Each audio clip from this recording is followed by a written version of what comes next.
ఎవరిని మోసం చేస్తున్నా? నాలుగు గోడల మధ్య నీవు చేసే చీకటి పనులు దేవుడు చూడలేదనుకుంటున్నావా? బయటకి భక్తుడిలా నటిస్తూ లోపల కుళ్ళిపోయిన శవంలా మారుతున్నావు.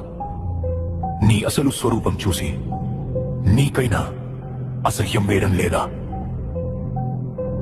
విను, లేఖనం ఏం చెబుతుందో విను. కుక్క తాను కక్కిన దానికి తిరిగినట్లు మూర్ఖుడు తన మూర్ఖతను మరల చేయును. మళ్ళీ అదే పాపం, మళ్ళీ అదే అబద్ధం, మళ్ళీ అదే వ్యభిచారం.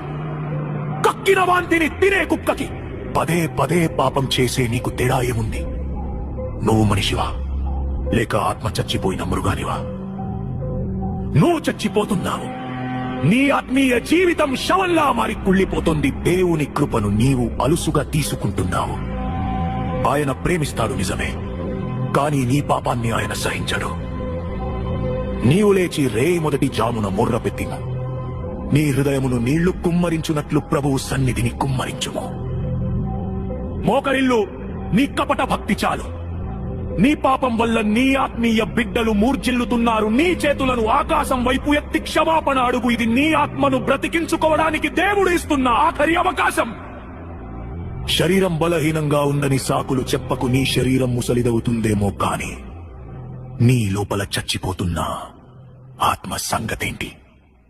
మా బాహ్య మనుష్యుడు నశించుచున్నా, మా అంతరంగ మనుష్యుడు దినదినము నూతన పరచబడుచున్నాడు.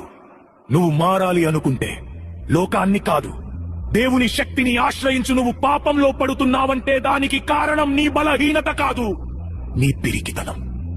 గుర్తుపెట్టుకో, దేవుడు మనకు శక్తియు ప్రేమయు ఇంద్రియ నిగ్రహములు గల ఆత్మనిచ్చెను గాని పిరికితనము గల ఆత్మ నీయలేదు.